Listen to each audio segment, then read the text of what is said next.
Go for it. So, huge welcome to everyone who's here for today's special ExploraVision Google Hangout. So it's a little bit different than some of the web seminars that we're doing. For today's Hangout, we're going to be chatting with our two guest speakers. And that is first Arthur Eisenkraft, and he is not only an NGSS expert, but he is also the co-founder and lead judge of the ExploraVision competition. And then next we have Heidi Walter, who is a teacher, and as you can see, she's in her classroom right there. She's got parent-teacher night tonight, so she's multitasking at everything. So great to have her here. And she is a past ExploraVision participating teacher and as well as a winning coach. So it'll be great to have both Arthur and Heidi here and to be able to answer any questions that you might have. So the way that tonight's session is going to work is that we are going to focus on questions rather than presentations. And now, while you can't verbally ask the questions, you can go ahead and type your questions in the chat box. And between myself and our technical moderator, Lauren Jonas, we're going to go through the questions and pose those verbally to both Arthur and Heidi. If one of your questions is specific to either Arthur or Heidi, feel free to mention that in your question, or just if it's not, then we'll pose it to both people. So maybe to get started and to give you a few minutes to think of some questions that you have and type those out, I'm going to go ahead and ask a few questions myself as the privilege of the moderator.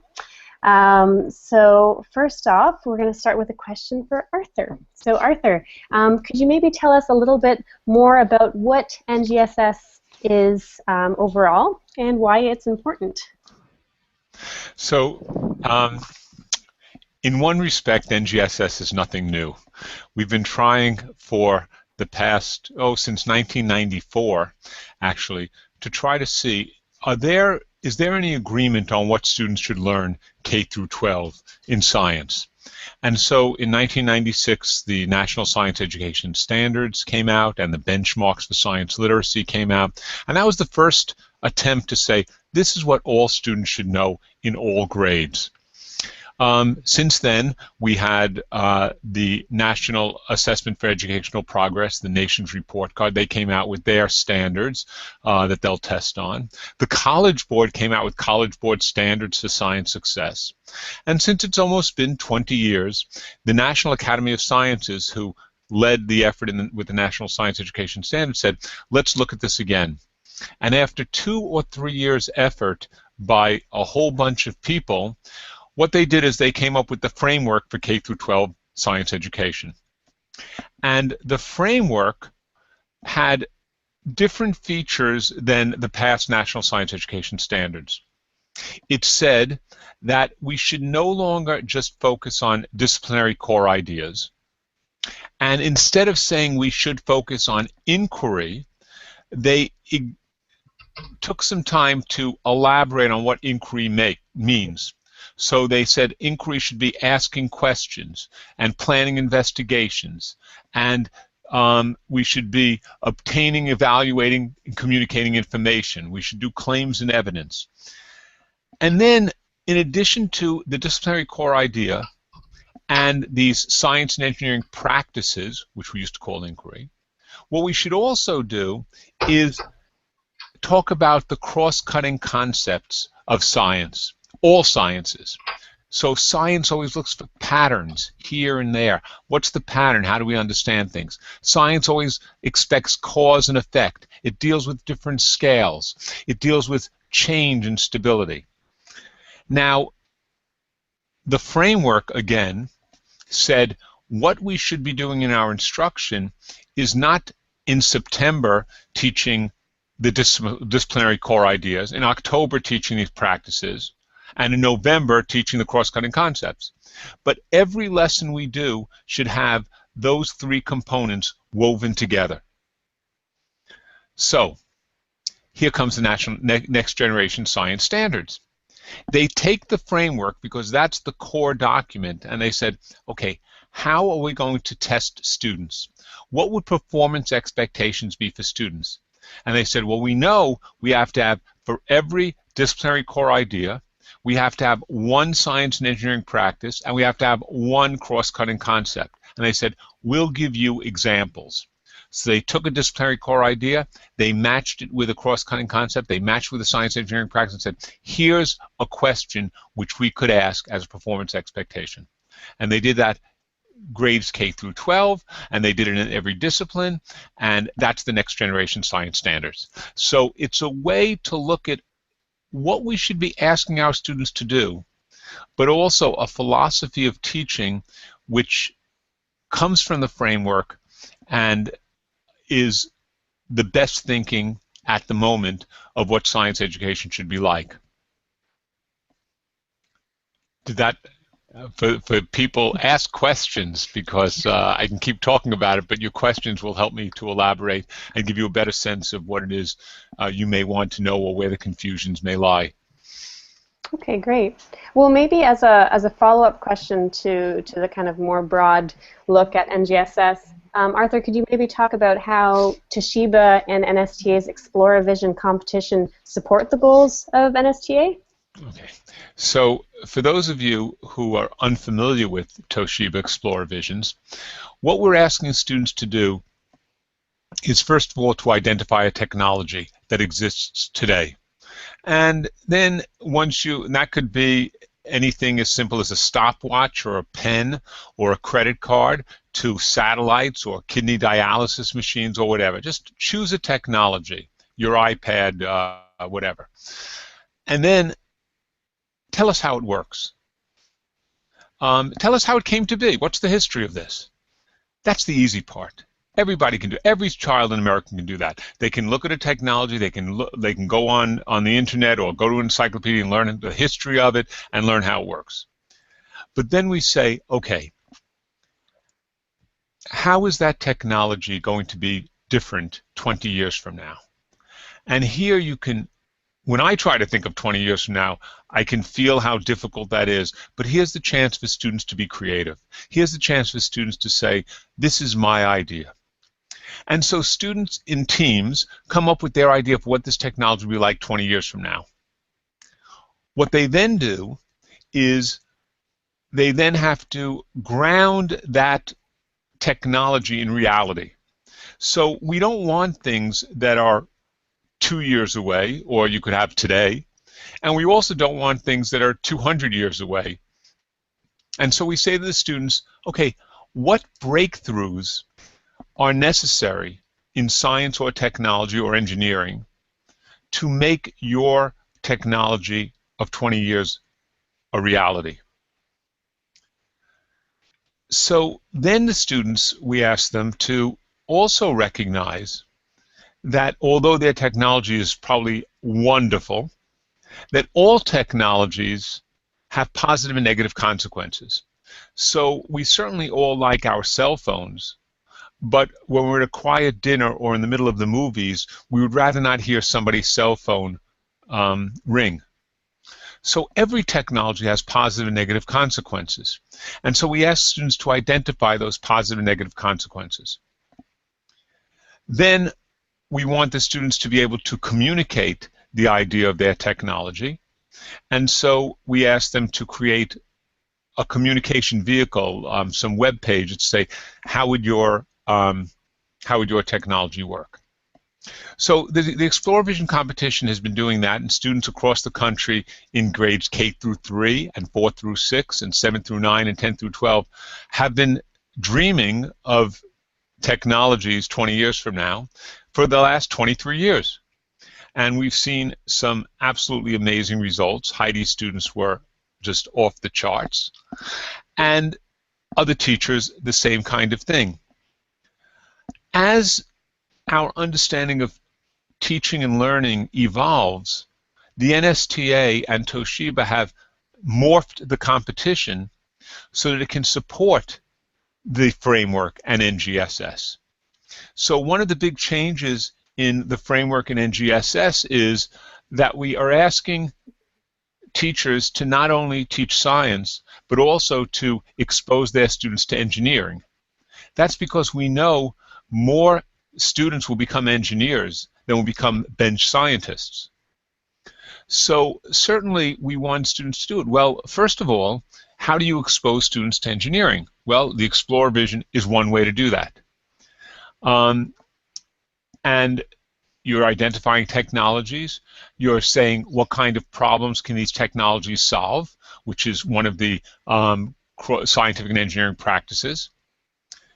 We're also asking students, if this is 20 years in the future and you have to tell us why it's 20 years in the future, probably there's going to be some experiment or some data collection you're going to have to do between now and then to see if this works. Tell us about an experiment. You don't have to do the experiment, but tell us about the science and engineering practices that would go into defining this future. So you can see how we're supporting certain aspects of NGSS through the competition. You're, first of all, giving your students an exposure to engineering. You're also showing them how science evolves, that it's not a body of facts and a body of knowledge which doesn't ever change, because you're saying, how will it change? And so in that way and in other ways, we've aligned it with the next generation science standards in the framework to support teachers who are giving this to their students to say, look, I am in sync with the philosophy of the framework and what NGSS says. Okay, great. Thanks so much, Arthur. For those of you who have just joined us, we are going through a live session on the ExploraVision, and this is our Google Hangout for tonight. And in case you have any questions, feel free to type those in the chat box. Tonight's session is a Q&A session. There's no formal presentations, so we're going to be asking some questions ourselves, but feel free to type those in the chat box as well, and then I'll be mentioning them verbally to both Arthur and Heidi. Arthur is an NGSS expert, and he's the co-founder and lead judge of the ExploraVision competition. And we also have Heidi Walter, who is a teacher, and she's the past ExploraVision participating teacher and winning coach. So feel free to type in your questions to both Arthur and Heidi. Maybe for now, we've had a few questions so far for Arthur. We're going to switch gears over to Heidi, put you on the hot seat for a few minutes. So maybe your first question, how has participating with ExploraVision impacted your own students, and what have you seen them take away from the experience? Well, I have been doing ExploraVision since I started teaching, and it has impacted my students in so many ways. They learn to really look around at the world and find problems with everything and a way to fix it. And so I started with my second graders, and we talk about what ExploraVision is and what the idea is. And already they're coming up to me going, Miss Walter, I came up with an idea. The toilet paper, you know, it always runs out, and so we're going to find a new way to fix that so you never have to replace it.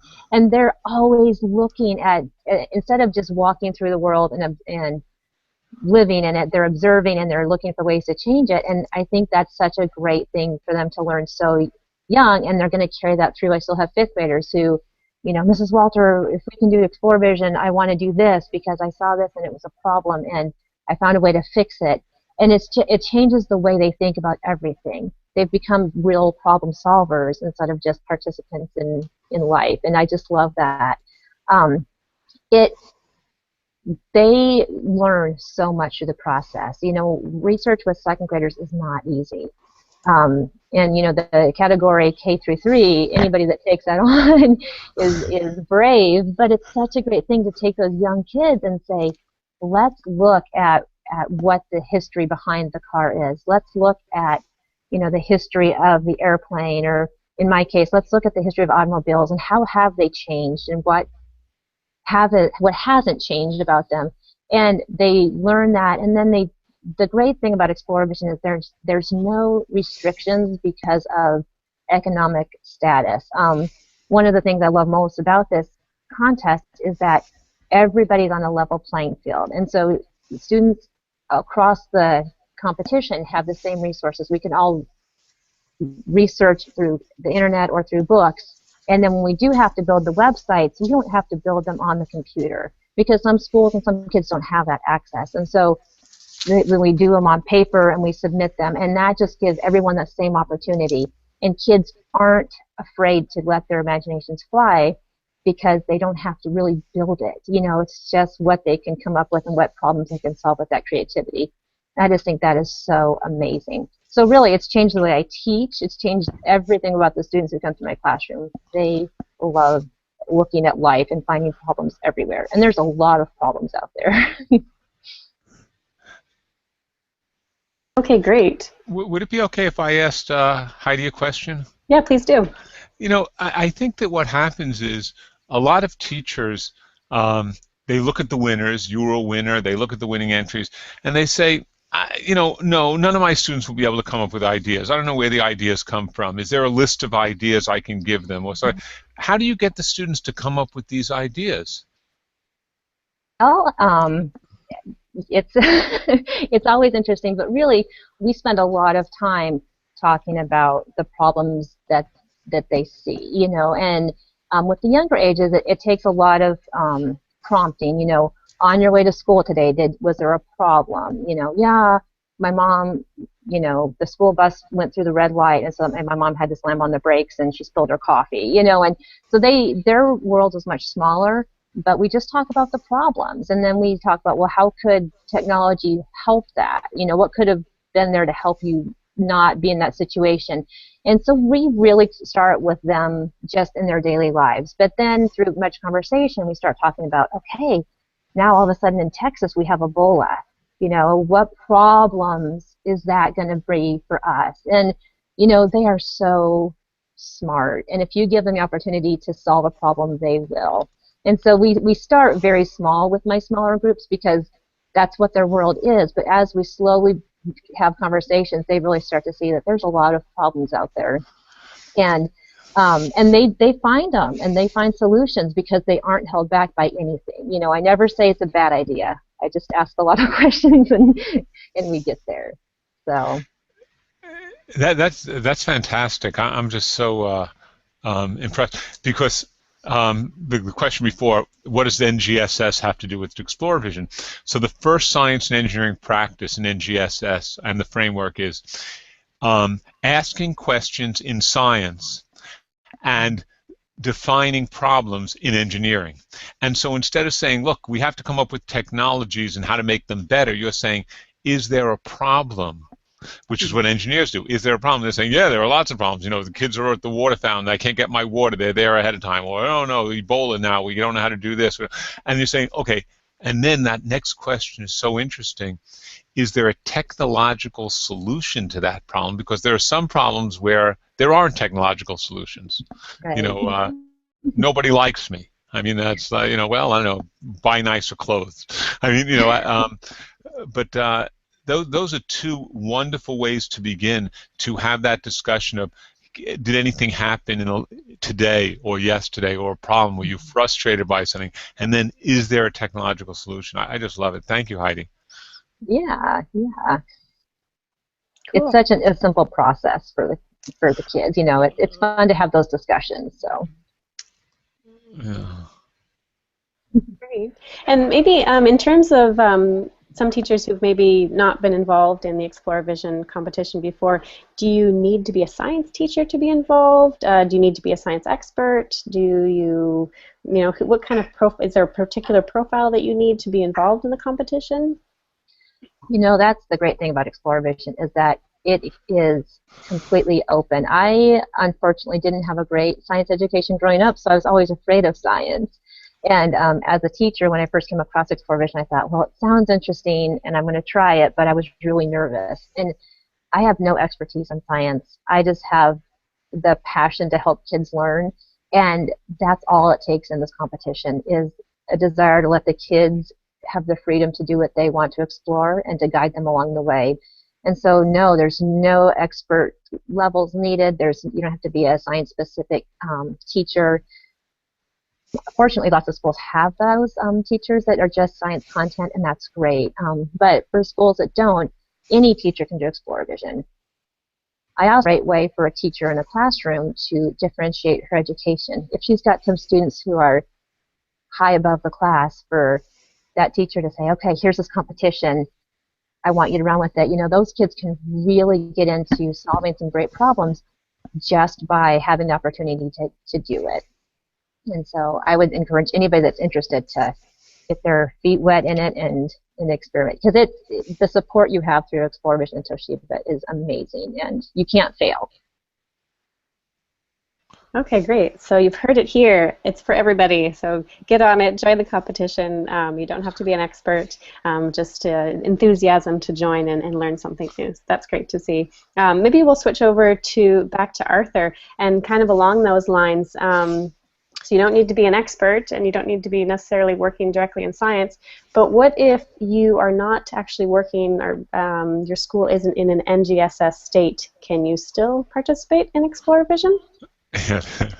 NGSS has nothing to do with good, I mean, we're trying to shape good instruction, but there are some states who are going to, for political reasons, not subscribe to NGSS, but they still want good science instruction. So of course you should do these kind of things. It's not that because if we define NGSS and framework as good science instruction, we all want that, whether our states and their legislators decide to go along with NGSS. So really, we should just say it's high-quality science instruction.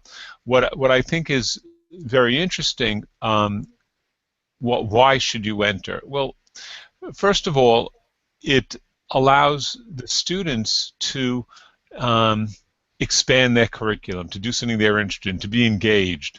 Also, everybody wins something. Like there are a few students who win some very big prizes, and the winning team, each child on the winning team gets a $10,000 U.S. bond, and they get these cameras, and they get to be celebrities, and they get to be on TV. But every child who enters, who completes this project, every child on every team, all 18,000 of them, get a gift and a certificate from NSTA saying, I participated. And for a lot of kids, they won.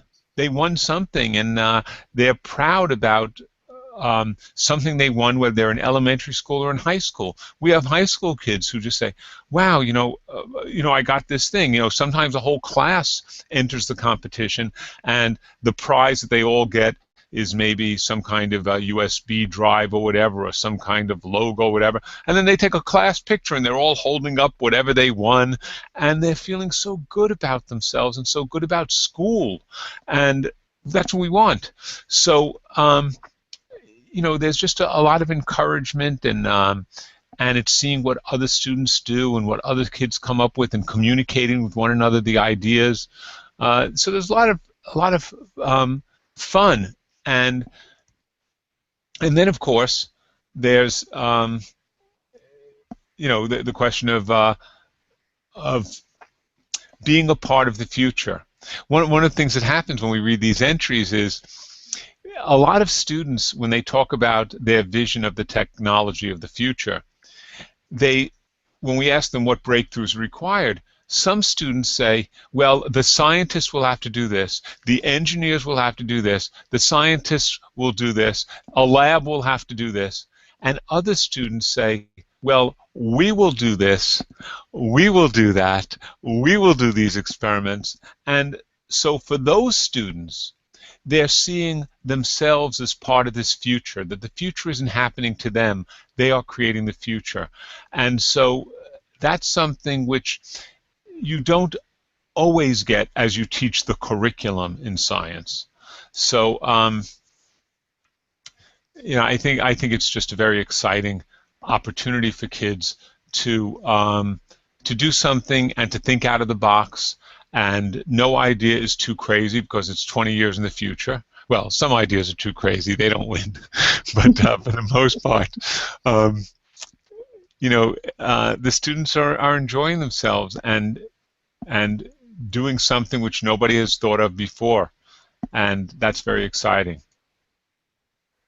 Great. So it sounds like there's a lot of enthusiasm, lots of people getting involved. There's lots of great carrots there, getting people getting interviewed and potentially being on TV or something like that. But nonetheless, there might be a few people who are a little bit nervous about getting involved. And why do you think it is that maybe some teachers might be nervous about or hesitant about involving their students in ExploraVision, or maybe even going farther and saying, wondering why some are not getting involved in engineering directly? Yeah. So I think that Heidi answered that partly when she said, well, you know, I didn't have as good a science background as I might have hoped for. And so some people, because of that, they say, you know, I better stay away from this. I don't know enough science, instead of saying, well, here's an opportunity for me to learn some science.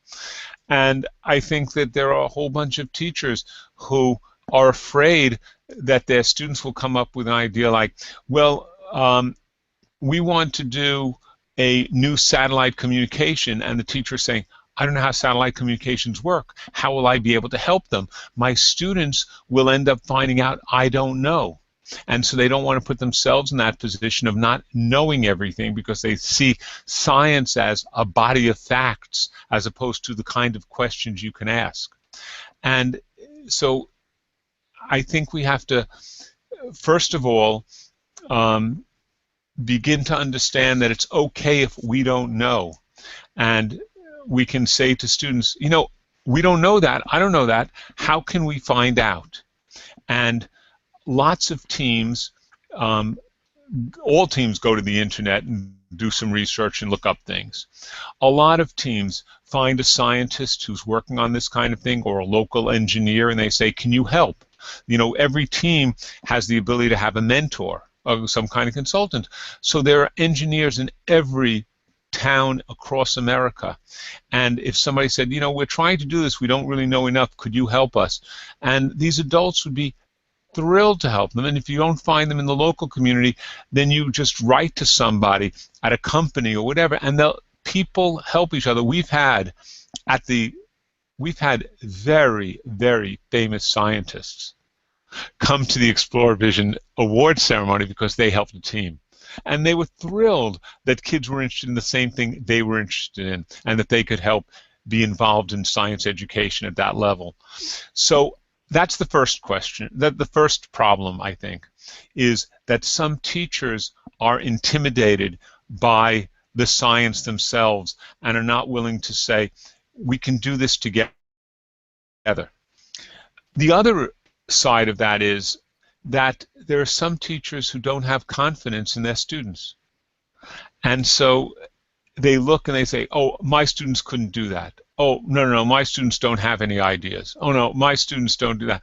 And they really underestimate what the kids are about.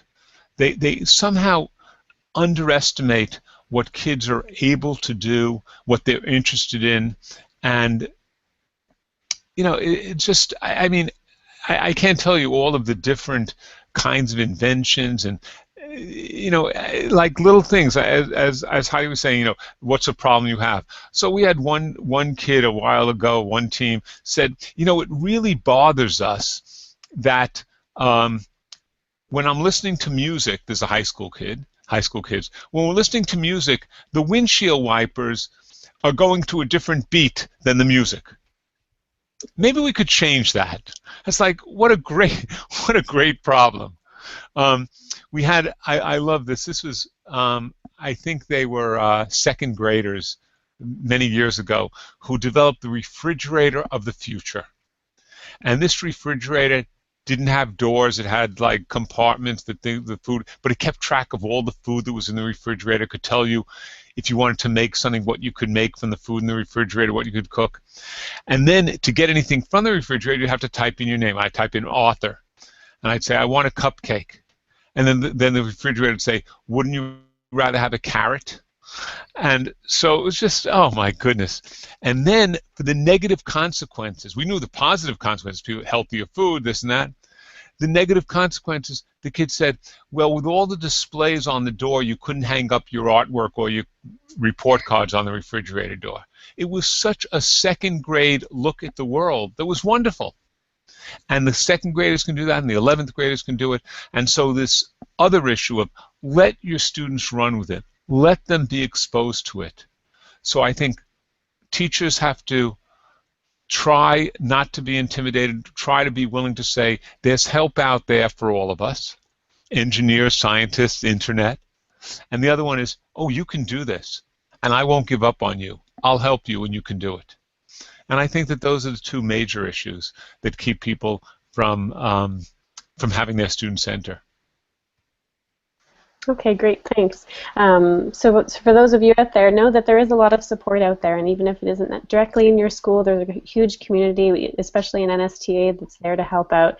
So no feat is too hard to tackle. So, so that's great. Maybe switching back over to Heidi, in terms of the kind of practicalities of being involved in the competition, is it a huge time commitment? Is it a time commitment that you can justify on the side? How do you kind of work that with your regular teaching and kind of the regular curriculum that you have to deal with? Well, that's a really great question. I think that how can you justify not doing a project like this when you have an opportunity for the children to learn so many different content areas all at once? You know, if you have students, let's say you're a third grade teacher and you are doing earth science, you know, let's have all of the group do a ExploraVision project on a different technology related to earth science, and then have each group decide what they want to do, and then you've covered your earth science. But it's not just from the book, it's them researching, them getting their hands dirty, them talking to an expert in the field, and there's no way that you can't, oh, well, we have to read that, so now we're reading for content and reading for information. And we're talking about the NGSS, which is great and it's amazing, but if we also take the other side of Common Core, ExploraVision surrounds both of those fully. If you look at the Common Core standards, you have the reading for information, the non-fictional text, and then you have the looking, talking to an audience, and writing for complete sentences. And it takes every skill in every department and puts all of it out there. And so as a teacher, you can say, I've done all of this, and not only did we do it, we accomplished something. The kids came up with this great idea, and all of this went with the science unit, and when we submitted it all, it became this great project that they have ownership over. And I just think that it's such an opportunity for teachers. It is time consuming, but much that you can't justify it. And the kids will learn so much through that participation, that creativity in the science, in the questioning. Because, as I explained to some of my students, research in the real world doesn't happen in a month.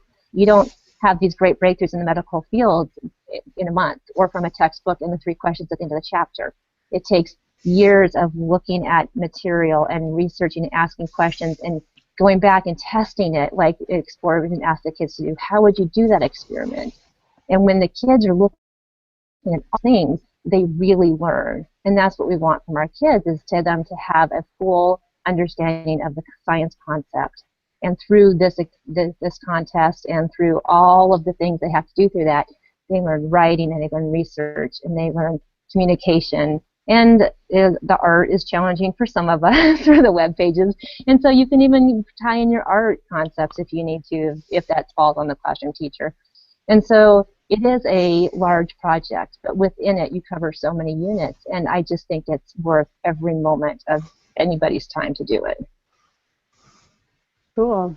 And maybe just a quick follow-up on that as well. Have you, Heidi, been involved in other competitions? How do they kind of, if you have how does kind of the ExploraVision compare to that, or maybe other regular school competitions or other science competitions? What's kind of the difference that you've seen? Well, I haven't done other science competitions, mainly because they are the ones I've looked into have always been very content restrictive.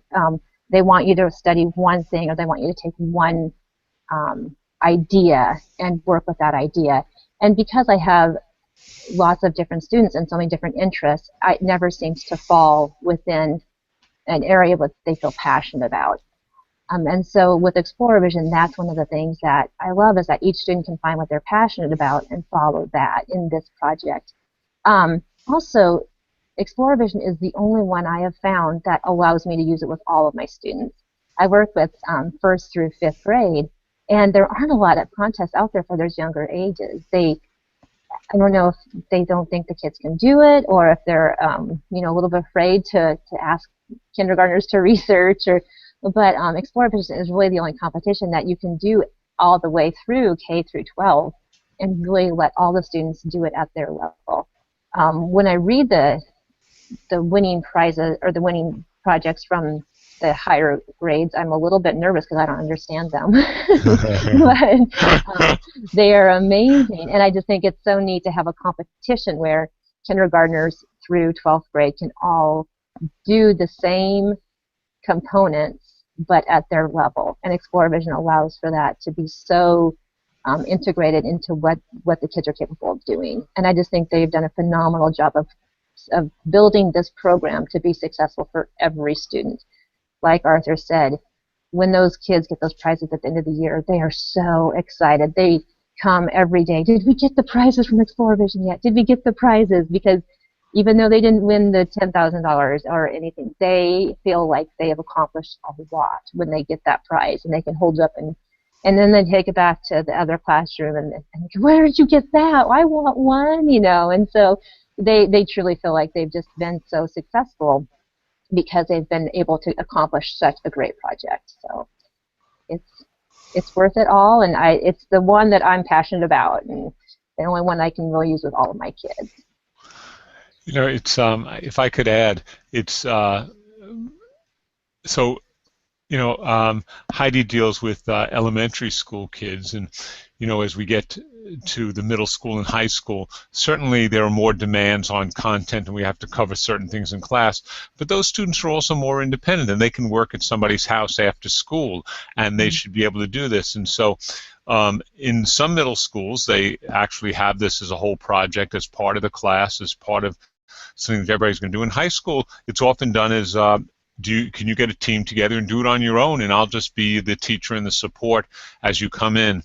I was amused because, yes, these high school projects are so beyond any of us. They're just, they're wonderful. It shows, to be able to see that growth, you know, for those elementary kids to see those high school projects and say, one day I'll be able to do this, and for the high school people to look back at the elementary school and say, oh, they're so much more creative than I was, or, oh, I used to think that was the biggest and best thing. It's just wonderful when children can see their own learning. That's a big step to wanting to be a lifelong learner, to see that you actually grow. I would also go to say that one of the things which we do in the judging of the competition is at the last round of the competition, we have scientists and engineers and science educators and teachers all doing the final judging. And one of the questions is this 20 years in the future? And when we deal with some of these high school projects, and you know, at the elementary school in the first, second grade, if you can do it now, it's okay. These kids are only 7 years old. They don't have to worry about 20 years. At the high school level, we worry more about what 20 years is. And I remember, you know, one year I turned to this scientist who works at the NIH, the National Institute of Health, in Washington, D.C., and I said, is this possible in 20 years? And they said, oh, we're doing some of that now. And so, you know, we're living in the future. It's just amazing. Or, you know, we had somebody who was an expert on GPS, and he's saying, well, you know, the work I do is restricted and nobody's supposed to know, but we can do that already. You know, these things which you think are so far in the future, and it's like, oh no, we're doing that. So again, it's just very exciting. And I mentioned before the help teachers can get by going on the internet, by asking scientists, local engineers, but also NSTA does help. Toshiba has people who have been successful in the competition who are, I forget the name, ExploraVision guides or something. I don't know what they are, but you can go on the website, and there are teachers who have participated before who can help you, through certain elements, like what do you do about this, what do you do about that, and they're a wonderful resource as well. Okay, great. Well, for both of you, you've been getting some nice kudos from the participants, and they're really enjoying the Google Hangout. And Arthur, that you are amazing for coming up with this competition. So a huge thanks to you from some of the teachers, and also to you, Heidi, as some teachers there saying it's great to see you really engage your students and all of your students into solving these problems. So huge kudos to you too. So that's nice to see too. There is another question from the audience, and this first one goes to Arthur. Does Toshiba or the NSTA ever profit financially from the invention ideas created by these little genius students? And how do you handle intellectual property? Yeah, so no, of course, all of the student ideas are their ideas. Toshiba does not want them. NSTA does not want them. There have been occasions where we have encouraged the winning teams to get a patent. We introduce, and it's so different now to get a patent than it was 20 years ago. You can go on the internet, you can do a patent search, you can see if it's there, you can do a lot of it online. But we've encouraged people, if they think they have an idea that has intellectual property, they try to get a patent on it. And so no, it's not like that. The profit of Toshiba is knowing that they're supporting science education of kids, and the profit of NSTA is that they're promoting high quality science education. That's really what it's about. And personally, so you have to imagine so you have about 5,000 entries representing 16,000, 17,000 kids every year. And all these, they all have to be there. And then we have 50 or 60 teachers and 10 scientists at the first round of the judging. And every single entry is looked at by at least 2 or 3 judges before it's eliminated. Nothing is thrown aside until 2 or 3 judges say, no, it's not competitive with the others. But there's so many stacks of papers. You can't believe how much paper there is, whether we do it electronically, but there's just so much, and so much work, and so many ideas. And then we finally have the regional winners. And you read the 24 winners, and you're watching some websites. You get a glimpse of some of the kids, maybe, if they're in the website. But personally, it's during these ceremonies when the winners come to Washington, or there are some occasions where they take all the honorable mentions from an area, and you get to go to the, and say, you were honorable mentions, you were like in the top 1,000 students. That's fantastic. And you get to see the students, and you meet the students, and that's the biggest personal play. I mean, you're saying kudos for thinking of the competition. This would have gone nowhere if it wasn't for just so many teachers across the country running with this and having confidence in their students to do these things. It's just amazing to see. I'll tell you one amusing story. The first year of the competition, a long time ago, Marilee DeWald, who was the Associate Executive Director of NSTA, and I, we came up with the competition. We went through a lot of work, about 1.5 years of work with Toshiba to get it to where it was. And I had promised Toshiba it would be the biggest competition in America, which meant that we would have 1,000 entries, 1,000 students participating, because at that time Westinghouse, which became Intel, was more like 800, so I think we'll get 1,000. And the person in NSTA who was responsible for this, a month before the deadline, said, we have 3 entries, Arthur, 3. I said, yeah, everybody's going to send in the last day. She said, no. And 2 weeks before it was like 56 entries, 80 entries. And it's like 4 days later. I said, no, the last day. And she said, no. I said, that's when everybody hands in their taxes, April 15th. Nobody's handing in their taxes February. And she said, I do. I said, you're the only one, really. Nobody does this. But we were so nervous because we were up to like 120 entries with 2 days left. And then the deadline came, and the Federal Express trucks started pulling up in front of NSTA, truckloads of entries. And of course, nobody had waived the signature. So somebody in NSTA has to sign for every one of these entries. And we had over 20,000 kids enter that first year. And we had no idea. We didn't have storage space for it. We had no idea what to do with it. But that was fun. That was so much fun. Very cool. I can't even imagine. A question for you, Heidi. Since you've been a winning coach before, the rumor is that Bill Nye participates in ExploraVision. Can you confirm these rumors? Well, I can confirm that he was there when we had the award ceremony in Washington, D.C. He spent hours with the children.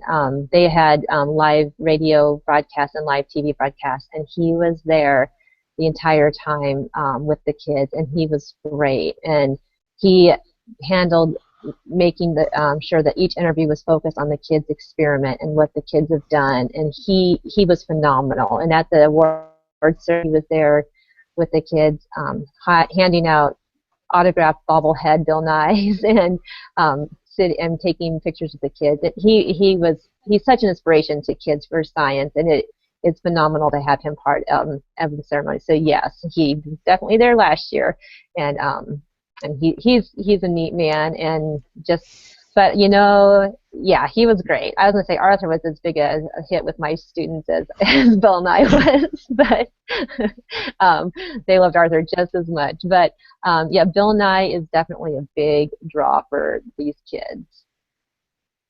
Oh, very cool. So a chance to meet Bill Nye for a lot of kids growing up. He's been a big part of learning about science, so that's inspirational. And Arthur, you got the kudos for being right up there as well. So, well, I think that Heidi, again, Heidi, why don't you tell about the winning entry this year? People don't know it. It was just, and then you can give the punchline or I'll give the punchline, but go ahead and describe the winning entry. It was so wonderful. Well, my third grade, or they were actually second grade students, they came up with something called the hot car safety system. And it was a panel of sensors, motion and weight sensors that would be manufactured into the backseat of a vehicle. And as the temperature rose in the car, if it reached 100 degrees and those sensors sensed weight or motion, it would activate what they called the hot car safety system.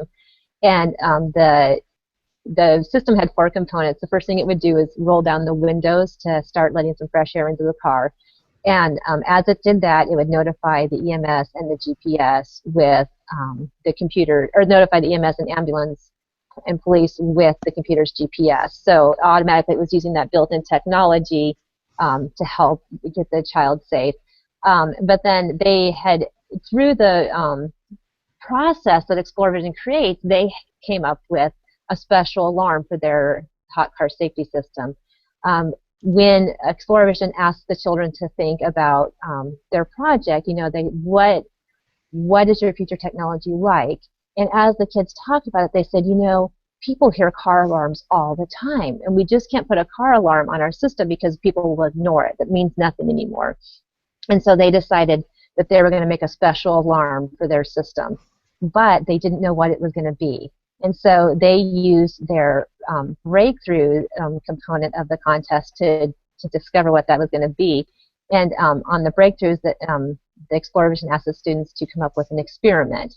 And so for these kids, they said they didn't know what they wanted their alarm to be. So their experiment was going to be to try several different special alarms on their car, and they were going to park a car on a busy street and try the different alarms that they had decided on. And whichever alarm had the most people stop at the car would be the alarm that they would use in their system. And so through, just second graders thinking about that and processing, and we don't know what'll be best, so we're going to have to test it, and this is how we're going to test it. It was just phenomenal. But because they didn't actually ever conduct the research project, they came up with the alarm that would say hot car baby inside. But of course, there's no alarm that actually says that. So one of my little students, he wanted to be the voice of the system, and so in the video, you can hear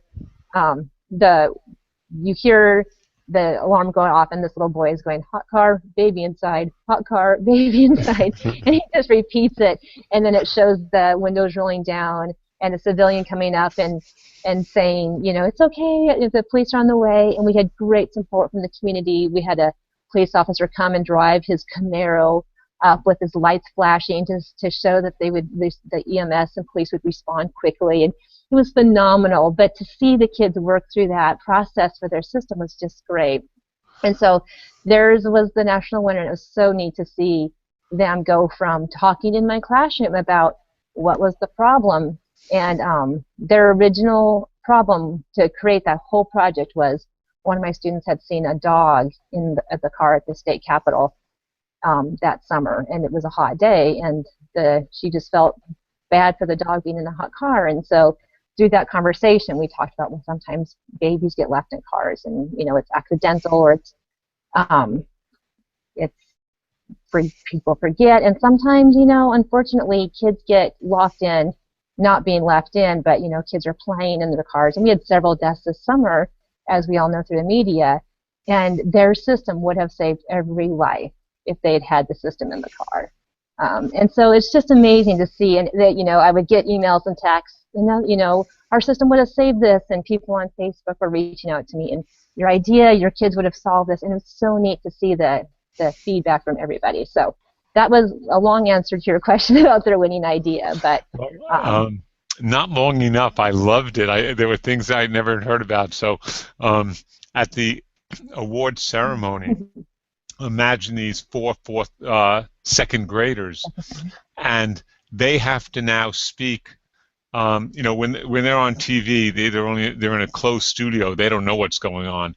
But here they're in front of, I'd say, 400 people on stage, and they're telling me about what they went through, and these are 7-year-olds talking to 400 people on stage, and because they know their projects so well. They live and breathe those projects, and they feel like experts. And so I remember, because the alarm was, I said, please, just can you say it all for us? Can you just say it for us once? And he said, "Hot car, baby inside. Hot car, baby inside." And it was wonderful. Yes, that is his claim to fame. Oh yeah. Oh, if I see him in 20 years, that's what I'm going to have him say. That's his calling card. Yeah. Wow, that's amazing. What an inspirational project, and for such young kids to do. That's great. Question for you, Heidi. Was coming up with sample web pages for the initial entries difficult for your younger students? That's a great question. It actually isn't as difficult as you would think, because these kids have grown up with the internet, and they know what a home page looks like, and they know where the buttons are and how the buttons work. And so really we talk a little bit about because you're limited to 5 web pages and there's so many components to ExploraVision, which one do you want to convey on your 5 pages? But the actual web pages themselves, because they can they're on paper and they don't have to actually build any links, or it's just the picture representation of the web pages, it's actually very, very simple, and it works out great. And we visit a little bit about what makes a page look good and what makes the page look too busy, and do we don't want the buttons to bleed off the page. But really, these kids have grown up with the internet. They don't know anything different, so it's actually very easy for them to do it. Okay. Yeah, I would just add that as we talked briefly about the level playing field academically, we know that some schools, maybe not elementary, but some schools have TV studios. They can do this. Some people have very fancy equipment. So nobody has to build any web pages. In the first pass at entering, you have to just draw what would be on 5 web pages on a piece of paper. If you're fortunate enough to become a regional winner, where you then do have to build your web page, those students get, first of all, we give the school a computer so that they can use the computer. If you don't have one, you have a laptop. All of the kids get cameras so they can take pictures and upload things to the web page. And there's first of all, the software is very much easier than it used to be in terms of setting up web pages, but there's also an NSTA help window to help you with the web pages if you need it. And so in that way, and also we judge it on what you decide to put on the web page and how well you did it, not on the technical quality of the web page. That it's more are you communicating? You know, if it's a little blurred, it's okay. If it's a, you know, it's not who's the most polished, who had the most help or whatever. But it's very interesting because that was one of the ways Toshiba ExploraVision has evolved. When we first started the competition, the students had to make a 5-minute video. First, they had to show us story pages for the video on the paper and pencil entry, but the regional winners who would have to make a video. And, oh, everybody said, and this is now 23 years ago, people say, oh, no, elementary kids can't make videos. Oh, no, they can't make videos. But we gave them cameras, and they were wonderful. And then now people say, oh, no, little kids can't do web pages. They do web pages. They do it better than we do it. They're just not intimidated. And so, once again, it's having confidence in the kids in figuring out how to do things. Okay, great. And there was a question related to what some of the schools get. What are some of the prizes that they get? Well, so you mean the 18,000 people who went to what prizes they get? I have no idea. You know, they get just you know, buttons that light up, little flashlights. They get USB drives. They get, you know, in the past they've gotten holders for their CDs when people had CDs. So over the, you know, things that say ExploraVision, fans that you, battery-operated fans that go shh, but as the fan turns, it says ExploraVision in lights, in LEDs. As it turns, you can read ExploraVision. They get, you know, Rubik's cubes that have ExploraVision on them. So just all these wonderful prizes that I don't need.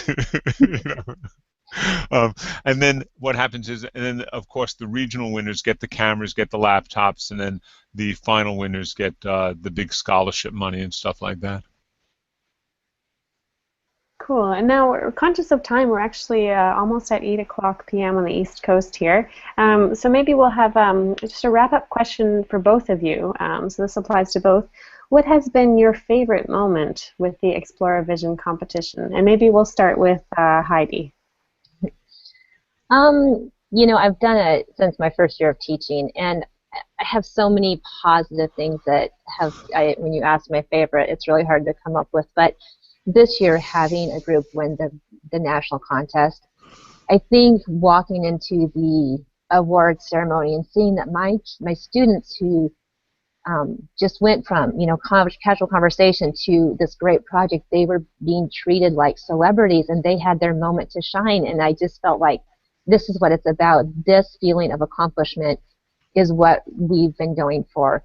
But I have to say, truly, being there and that whole week, awards weekend that Toshiba and the NSTA put on was truly amazing, and I was very humbled because I do the competition because I love it and I'm passionate about what it teaches, but it wasn't until I got there that I realized that this is making a huge difference in so many lives. And it's not just the kids that are there in DC, but those kids that they have that opportunity to learn and to find a passion about changing things and making life better for people. And that's what truly, for me, is probably my favorite moment, is realizing that this competition is so rewarding for everybody involved. And my kids, students that have gone already, they always come back and say, oh, we want to do ExploraVision again, and we just can't, you know, we want to do it. And the kids ask, can we do it again? And, you know, and I say, yes, you know, as long as you're with me, we'll do it, because it's such a rewarding. And so that's kind of, I guess, everything is just seeing them come full circle and go, yeah, it's life-changing. That's wonderful. So because the ExploraVision asks students to identify a technology 20 years from now, on the 20th anniversary of ExploraVision, we invited back all the first-year winners. And, you know, so part of that was to look at the first-year winners and say, well, it's 20 years. Are their technologies reality now?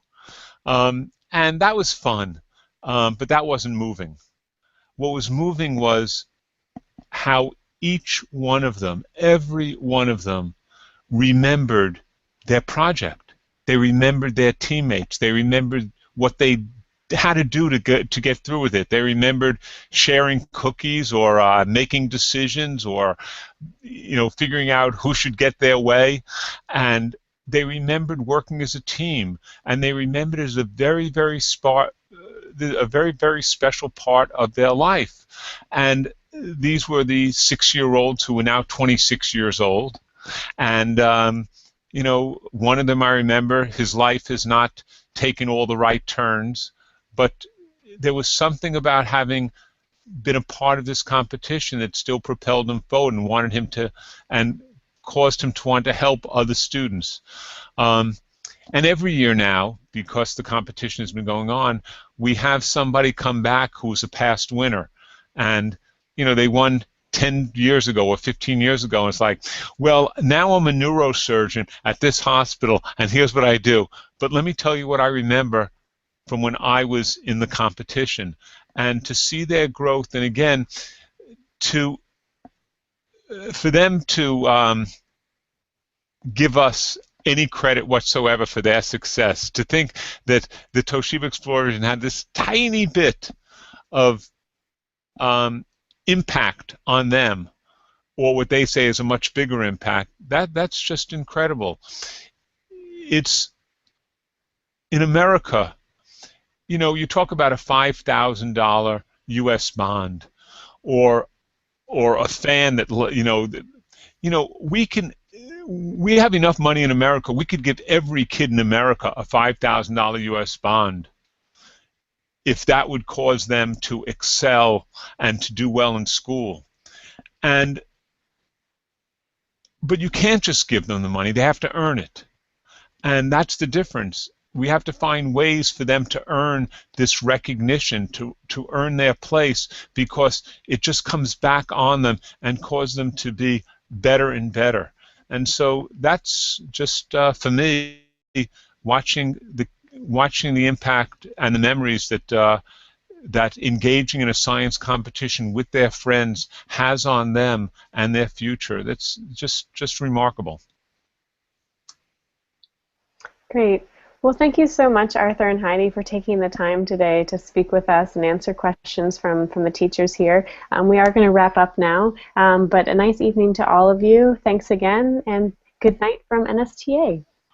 Good night. Thank you.